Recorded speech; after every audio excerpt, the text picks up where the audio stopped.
Assalamualaikum warahmatullahi wabarakatuh. Salam dan bahagia Ibu Bapak Guru. Kembali lagi bersama saya Sunarti Mansur. Saya CGP Angkatan 7 dari SMP Negeri 10 Gorontalo.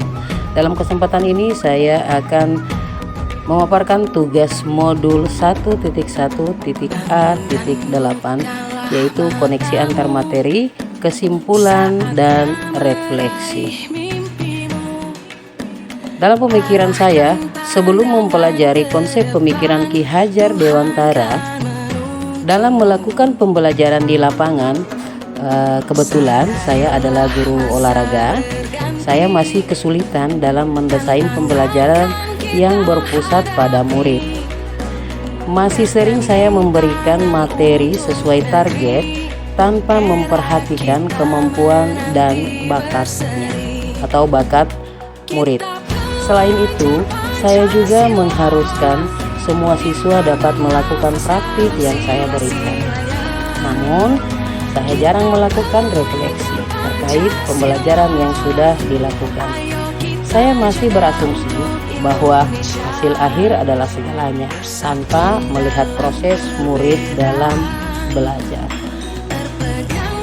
Sebelum saya mempelajari konsep pemikiran Ki Hajar Dewantara, di sini kurangnya kedekatan secara emosional dengan murid, sehingga penanaman nilai-nilai karakter kurang terbangun dengan baik.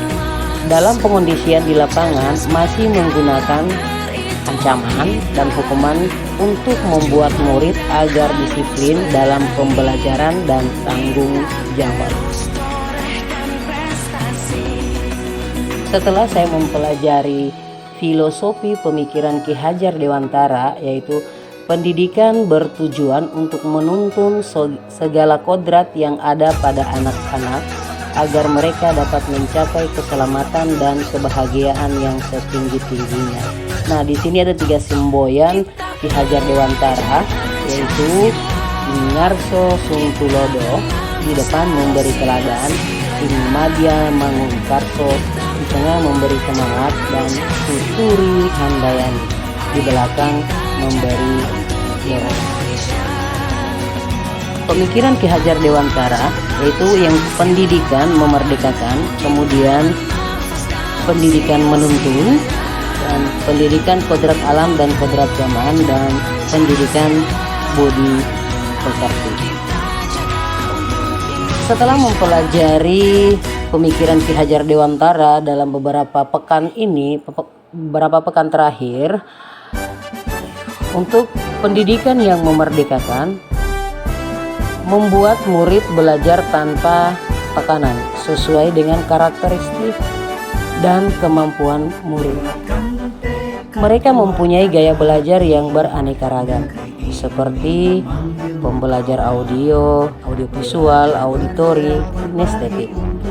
Tugas kita sebagai guru untuk mendesain pembelajaran yang mampu mengakomodir gaya belajar murid yang beraneka ragam. Di sini, strategi yang saya lakukan adalah mengidentifikasi murid, mengetahui hambatan mereka, kemajuan dan tingkat perkembangan murid dalam belajar. Selain itu, melakukan pendekatan dengan berbagai metode belajar yang variatif agar membuat murid belajar dengan semangat dan bergembira mengikuti pembelajaran dari saya. Kemudian yang berikut,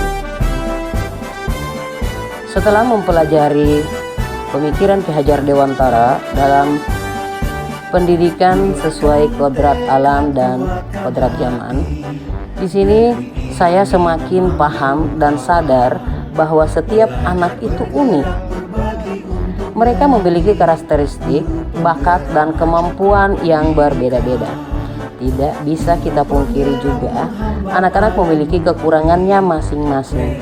Namun di sini saya yakin dan percaya bahwa dengan memberikan kepercayaan dan arahan, maka potensi pada diri anak dapat muncul dan bisa mencapai tingkat yang setinggi-tingginya.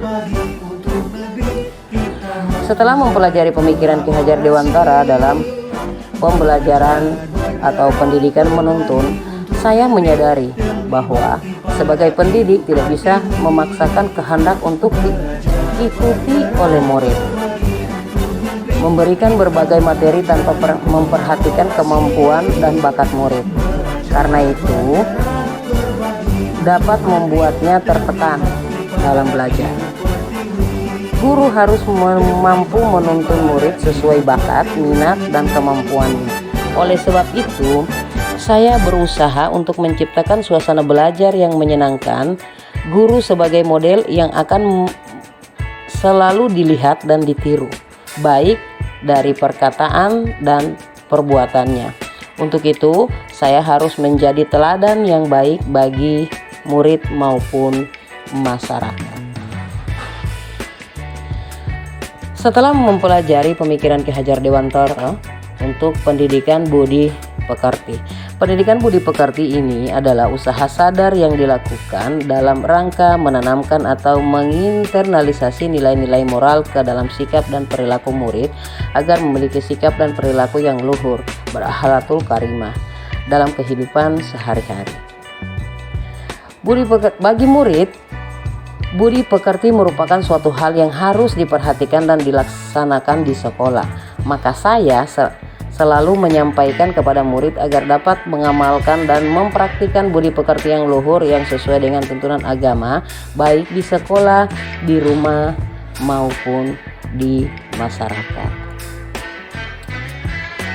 Sekian untuk materi modul 1.1.A.8 tentang koneksi antar materi. Terima kasih.